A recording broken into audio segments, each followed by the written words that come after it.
Alô, muito bem. Termina o mês de outubro. Tivemos aí várias comemorações. Dia do médico, dia da dentista, um mês da Reforma Protestante, um mês de uma campanha de saúde feminina muito importante, Outubro Rosa, né? Mas eu queria prestigiar, digamos assim, ou destacar o Dia do Professor. Tivemos também o Dia do Funcionário Público, mas, enfim, é um mês com várias datas importantes. Mas eu queria falar um pouco sobre pedagogia do Reino de Deus. Eu queria pensar sobre isso. E eu acho que a melhor escolha será falar de Jesus, né? Como o grande mestre de todos nós. E eu pensei em destacar um texto que é muito nosso conhecido, que está lá no Evangelho de Lucas, no capítulo 10, dos versos de 38 a 42. Lucas 10, 38, verso 38 até o verso 42. Muito conhecido nosso. E eu queria pensar sobre a pedagogia do Reino de Deus. Ela é disruptiva,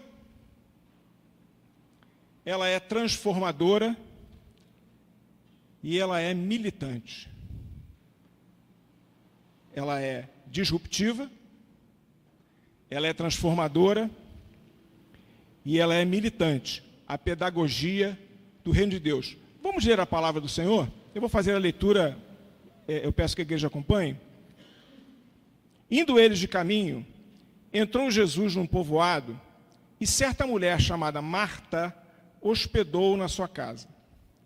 Tinha ela uma irmã chamada Maria, e esta quedava-se assentada aos pés do Senhor, a ouvir-lhe os ensinamentos.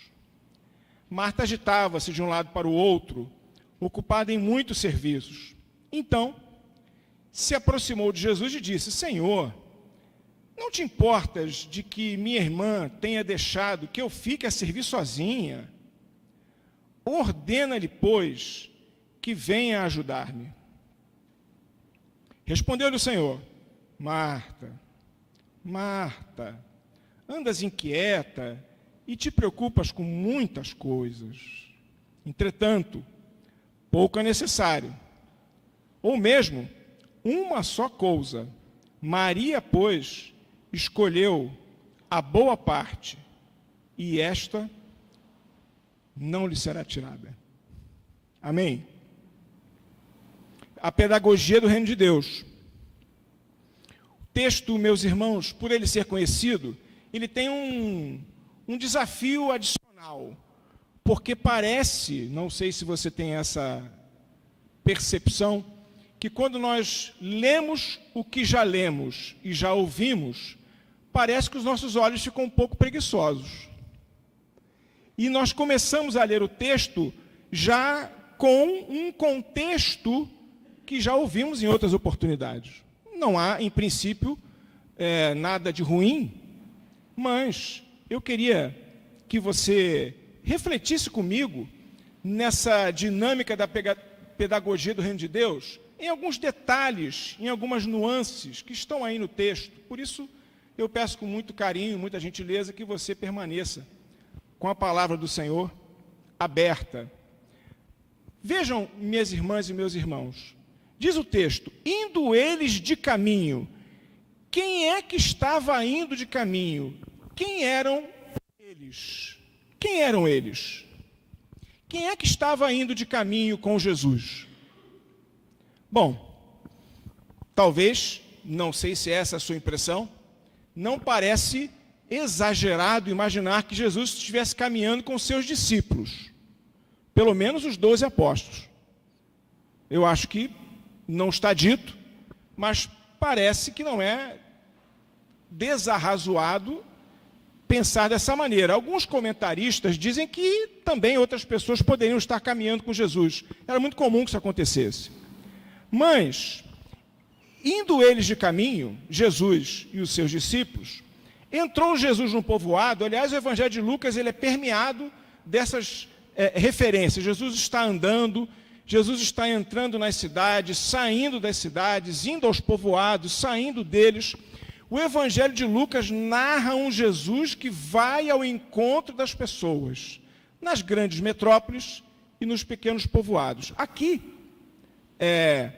Jesus está entrando com os seus discípulos, vamos imaginar que sejam os 12, num povoado. E ele encontra uma mulher chamada Maria, e diz aqui que Jesus almoçou na casa dela. O texto diz assim, Jesus esteve um tempo na casa dela. O texto fala que Jesus se hospedou na casa de Marta, o que implica dizer, ainda que seja uma hospedagem rápida, não foi um momento fugaz, e eu peço que você me acompanhe nesse raciocínio, porque essas percepções vão ser relevantes para algumas conclusões que eu pretendo propor para a igreja. Jesus não estava sozinho, Jesus estava com os 12 discípulos, vamos pensar que isso seja possível, e Jesus se hospedou na casa de Marta. Ora, o que você imagina? Jesus chegando numa casa, com os seus discípulos, e aí talvez você e eu possamos compreender a grande aflição de Marta em dar um jeito na casa para poder acolher Jesus e todos os seus discípulos, pelo menos os 12 discípulos. O texto não faz essa menção, mas acho que é possível tê-la como razoável, como possível. Marta, então, se preocupa, já que recebeu o Senhor e mais o colégio apostólico inteiro, em preparar aquilo que seria necessário para acolher bem os seus hóspedes e não os seus visitantes.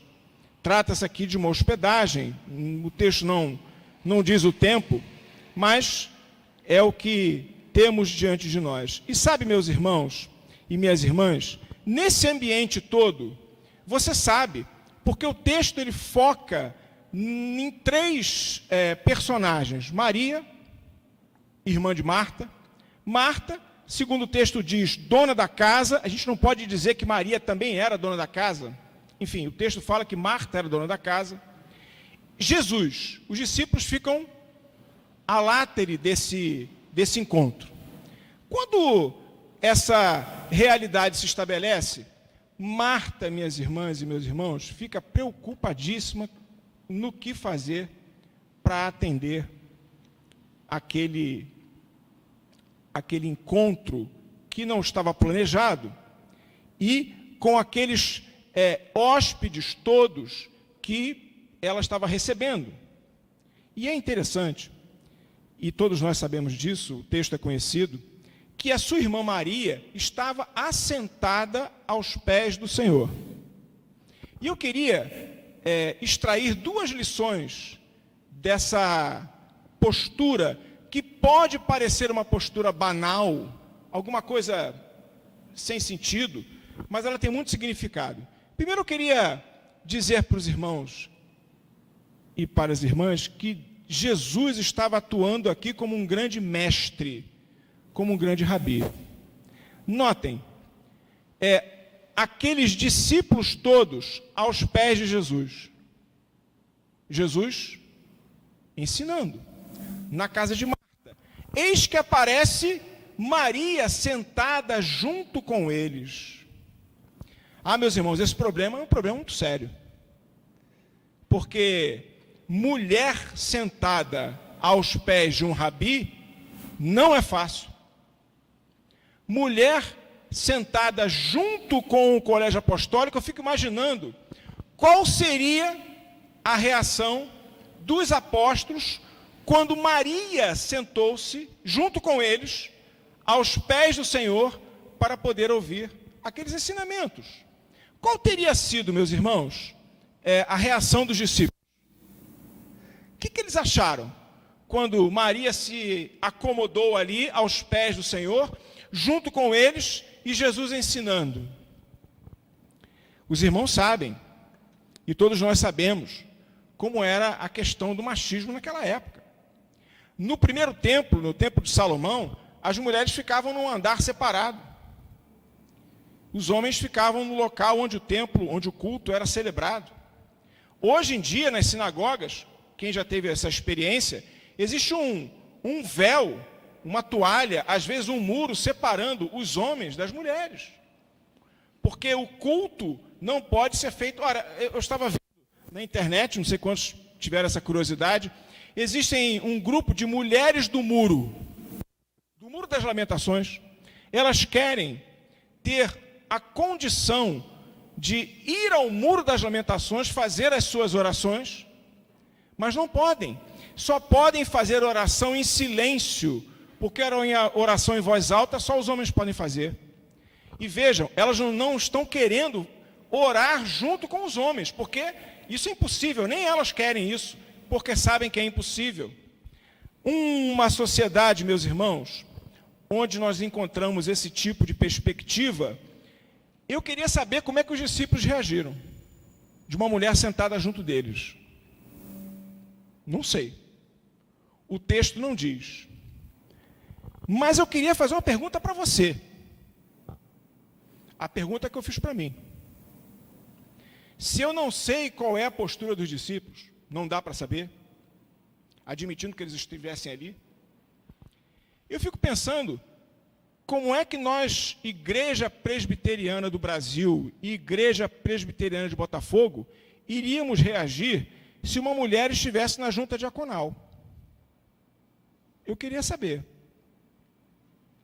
Eu queria saber como é que nós, Igreja Reformada, sempre se reformando, 504 anos de reforma protestante, como é que nós poderíamos reagir se uma mulher estivesse no conselho da igreja?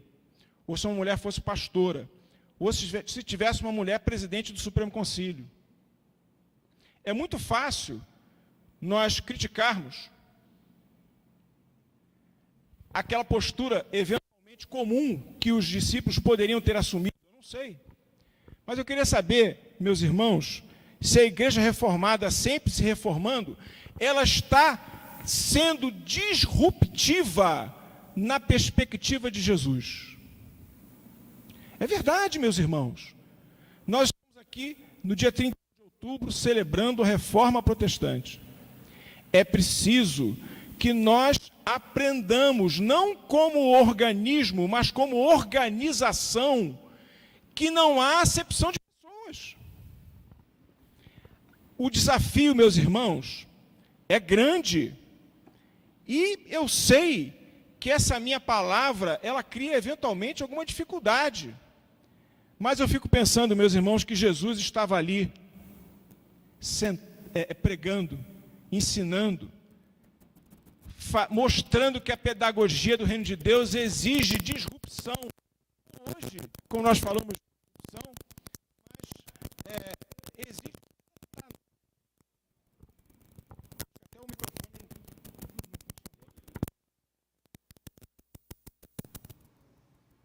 Alô, som.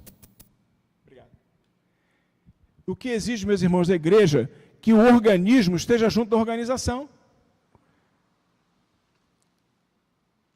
É interessante, é preciso que nós estejamos atentos a essa realidade. Jesus, na sua pedagogia, o reino de Deus, na sua pedagogia, meus irmãos, não está olhando para isso. Jesus estava ali ensinando e os seus discípulos estavam juntos de uma mulher. É preciso que a igreja ressignifique os seus passos, compreenda o que está acontecendo, porque senão, minhas irmãs e meus irmãos, as pedras estão clamando. As pedras estão clamando. A história está clamando. E a igreja precisa compreender o que está acontecendo. Mas, sabe, minhas irmãs e meus irmãos, a pedagogia do reino de Deus, ela exige que nós tenhamos a coragem da metanoia, a coragem da disrupção, para sairmos das nossas limitações de organização e caminharmos para uma compreensão do que seja o reino de Deus na sua amplitude, mas também, e esse ponto é fundamental no texto, porque Maria estava assentada aos pés do Senhor. Marta, preocupada com as atividades domésticas. Maria, diz o texto, ela escolheu a boa parte. E diz o texto, Maria escolheu a parte que não lhe será tirada. Sabe por quê?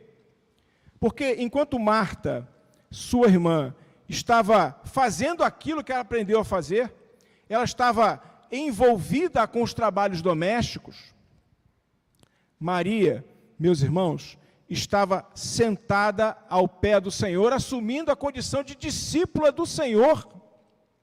Maria estava dizendo o seguinte, eu não sou um objeto caseiro, eu não sou parte daquilo que eu fui ensinada pela minha cultura, eu sou discípula do Senhor, como todos os homens que estão aqui. E sabe, meus irmãos, a dignidade desse ato de transformação, desse ato de assumir essa perspectiva de sermos pessoas, deixarmos de sermos coisas, deixarmos de sermos manuseados dentro dessa concepção, é uma realidade que ninguém pode mais tirar. Enquanto Marta se perdia dentro daquilo que ela aprendeu, Maria estava sentada aos pés do Senhor. Meus irmãos, ser discípulo do Senhor é viver a liberdade do reino de Deus, é transcender os seus limites. E é por isso que Jesus vai dizer o seguinte, olha, isso que aconteceu com Maria, ninguém mais vai tirar. É alguma coisa que é para sempre. E aí o texto é muito interessante, porque ele coloca um contraponto. O reino de Deus, Maria, o reino dos homens, Marta. Fazendo muitas coisas, Marta. Fazendo uma coisa só, ouvindo o que o Senhor tem a dizer, Maria. E sabe, minha irmã e meu irmão, parece que o Senhor está dizendo para a gente assim, olha, ser discípulo é viver a superação das nossas limitações na percepção de que até mesmo uma mulher pode estar aos pés do Senhor. Alguma coisa que era chocante naquela sociedade machista e que ela estava agora experimentando a transformação da sua condição. Deixou de ser coisa, deixou de ser objeto, deixou de ser alguma circunstância que pudesse ser jogada para um lado e para o outro, mas agora está vivendo a bênção e a superação de ser discípula do Senhor. Amém. Amém. Sabe, minhas irmãs, Jesus nos ensina, e dói, o ensinamento do Senhor dói, quando Ele nos convida para termos a metanoia, a disrupção dos nossos limites, até organizacionais, como nós conversamos há pouco. Mas é importante que Deus está dizendo, olha, a boa parte, a parte melhor, não é a parte que morre e que fica nos tratando como coisas, mas é a parte que nos dignifica como pessoas, que nos coloca diante de uma realidade de crescimento, de paz. E paz, minhas irmãs e meus irmãos, só temos a ouvir o Senhor. É interessante, e o texto prossegue, que essa situação gerou um conflito familiar muito sério. Não sei se você me acompanha, mas no verso 40, nós temos o seguinte relato. Marta agitava-se de um lado para o outro, ocupada em muitos serviços. Então, se aproximou de Jesus e disse, Senhor, não te importas de que minha irmã tenha deixado que eu fique a servir sozinha? Eu achei, meus irmãos, não sei se você tem essa percepção. Primeiro, uma abordagem pouco educada, né? Não sei se você tem essa percepção, porque Marta está recebendo Jesus na sua casa, e agora está cobrando uma atitude daquele seu hóspede. Você não se incomoda, não? Você não se toca, não? Você não percebe o que está acontecendo? Bom, eu acho que num primeiro momento é uma circunstância que talvez não fosse muito agradável. Mas essa postura, minhas irmãs e meus irmãos, ela transcende, ela passa, ela vai além do que eventual desconforto de relacionamento. Porque, na verdade, Marta está dizendo o seguinte: Marta está querendo mandar no Senhor. Senhor, fala com ela. Vai lá e diz para ela: Senhor, você não se incomoda não? Vai ficar parado? Faça alguma coisa. Sabe, minha irmã e meu irmão, se você olhar lá no Éden, você lembra qual foi o pecado que Adão e Eva cometeram? Eles quiseram ser o quê?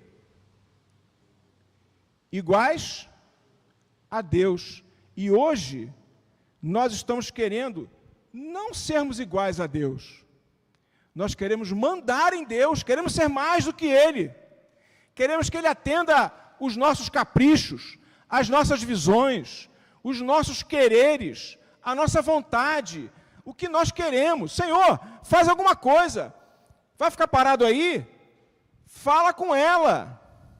Sabe, meus irmãos, Marta, que aprendeu a ser um objeto caseiro, ela estava tratando Deus como se Deus fosse um objeto caseiro. Quando nós somos coisificados pelo mundo, nós tratamos Deus como ídolo, porque é a nossa imagem e semelhança. Nós somos coisas tratados pelo mundo, nós tratamos Deus como se fosse objeto. É o que o texto está dizendo. Marta está dando uma corretiva no Senhor. Senhor, faz o que eu quero. Fala com ela. Sabe, meus irmãos e minhas irmãs, essa é a raiz do pensamento fundamentalista. O movimento fundamentalista que se fala tanto hoje, ele nasceu com uma perspectiva muito boa. Preservar os fundamentos, preservar o alicerce da fé, mas acabou sendo, hoje em dia, pelo menos, uma forma de você colocar Deus no bolso e querer que Ele seja a sua imagem e semelhança. O texto está dizendo isso. O texto está dizendo isso. Marta está dizendo: Senhor, você não se importa que a minha irmã tenha deixado que eu fique a servir sozinha? Você vai ficar parado? O que é mais interessante, minhas irmãs e meus irmãos, nesse estresse, né, digamos assim, que o texto revela, essa dificuldade, Marta fala assim: ordena-lhe, pois que venha a ajudar-me. Marta está dando ordens a Jesus para que Jesus dê ordem na sua irmã. Isso se chama fundamentalismo. Mas existe uma outra nuance que eu queria destacar no texto, não sei se me faço entender. Minha querida irmã, meu querido irmão, porque quando Marta ordena que Jesus fale com a sua irmã, eu fico pensando, será que ela não podia falar com a irmã? Qual é a dificuldade dela falar com a irmã? Estava na mesma casa, são irmãs. Sabe, meus irmãos, quando nós somos tratados pelo mundo como coisas e assumimos essa postura, nós perdemos a capacidade de diálogo. Até mesmo dentro de casa. Até mesmo com a nossa irmã. Porque nós somos objetos, somos coisas. Essa parte não é a melhor parte do texto. Se você for pegar aí os comentaristas, existem alguns comentaristas que equilibram Marta e Maria. Você já deve ter escutado algum sermão a respeito disso. Mas, hoje é dia da Reforma Protestante, é o livre exame da Escritura. A minha percepção é que o texto não prestigia Marta. O texto exalta Maria, como ela ter escolhido a melhor parte. Aliás, é interessante, os comentaristas que estudam o texto dizem que a escolha da melhor parte é como se fosse a escolha do melhor prato, do prato mais saboroso, da comida mais apetitosa, porque essa é aquela que nos transforma em pessoas e nos liberta de sermos coisas. E eu tenho certeza, para livre de todos, estou caminhando para concluir, porque essa pedagogia do reino de Deus, porque Jesus está nos ensinando, ele está dizendo, olha, é hora de você viver a metanoia na organização da igreja, que é organismo e organização. É momento de você dar esse passo, na linha do que ele está nos ensinando. Mas é preciso também deixar de ser coisa e ser pessoa na transformação do ato de sentar-se aos pés do Senhor e assumir pela graça do Senhor Jesus, minha irmã e meu irmão, a postura de ser discípulo e discípula do Senhor. Mas é interessante que o texto termina, não sei se você tem essa percepção, essa impressão, o texto termina mal acabado, no primeiro momento. Se você fizer uma leitura em diagonal, pelo menos é o que eu proponho, não sei se eu estou correto, enfim, parece que o texto termina meio assim, no anticlímax, muito embora, a meu sentir, não seja assim. Veja lá o verso 41 e 42, eu estou caminhando para concluir. Diz assim, respondeu-lhe o Senhor, Marta, Marta, andas inquieta e te preocupas com muitas coisas. Entretanto, pouco é necessário, ou mesmo uma só coisa. Maria, pois, escolheu a boa parte, e esta não lhe será tirada.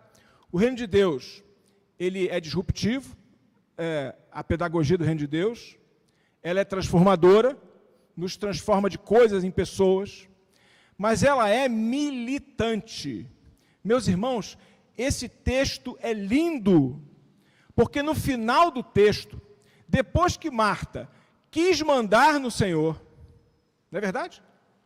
Depois que Marta disse que não tinha mais diálogo com a irmã e queria que Jesus determinasse o que ela deveria fazer, depois daquele estresse todo que se estabeleceu naquele contexto, Jesus não desistiu de Marta. A militância da igreja, meus irmãos, não desiste das pessoas. Não desiste. Não tem pessoa perdida. A igreja odeia o pecado, ama o pecador. A igreja compreende que o pecado tem que ser combatido, ama aquele que está envolvido no pecado. Aquelas pessoas que estão, meus irmãos, perdidas, porque não conseguem perceber que são pessoas, são coisas. Elas são o objeto da palavra do Senhor. Perceba, igreja de Botafogo, que Jesus fala assim, Marta, Marta, andas inquieta, você se preocupa com muitas coisas. Não sei se é essa a percepção. O que você acha? Jesus está exortando Marta? Ou Jesus está falando assim, Marta, pensa bem. Marta, olha a sua irmã. Marta, você está pensando em tanta coisa, mas uma coisa só é necessária. Marta, você percebe o que está acontecendo? Marta, você percebe que você está sendo usada, que você está repetindo aquilo que você foi treinada para ser. Marta, pensa, Marta. Meus irmãos, o texto termina com um convite de Jesus, falando assim para mim, Eduardo, pensa. Eduardo, reflita, medite, não fique se envolvendo com tantas coisas. Pense naquilo que é fundamental, que é a melhor parte. Meus irmãos, o texto termina com uma militância de Jesus que não desistiu de Marta. Maria estava a seus pés, Marta não. O texto termina com Jesus querendo puxar um papo com Marta, como Jesus fez com a mulher samaritana no poço. Eu estou com uma sede. Não tem uma aguinha aí não? E sabe, meus irmãos, naquele papo que eu acho que poderia mudar a minha vida e a sua vida, que lá no Éden, Deus teve com Adão, falando assim, Adão, onde estás? Como se Deus não soubesse onde Adão estivesse, meus irmãos. Deus estava dando para Adão a chance dele mudar a história dele e dele mudar a história do mundo, porque, não sei se você pensa assim, mas se Adão tivesse, Senhor, pequei, Senhor, pequei, Deus teria, meus irmãos, abençoado a ele e a todos nós com a bênção da sua misericórdia e do seu perdão. Sabe, o texto termina com um Deus que não desiste de Marta. Ele está querendo, Marta, acorda. Marta, abre os olhos. Ah, Marta, veja o que você está fazendo. Veja no que você foi tornada, minha irmã. Veja no que você pode ser.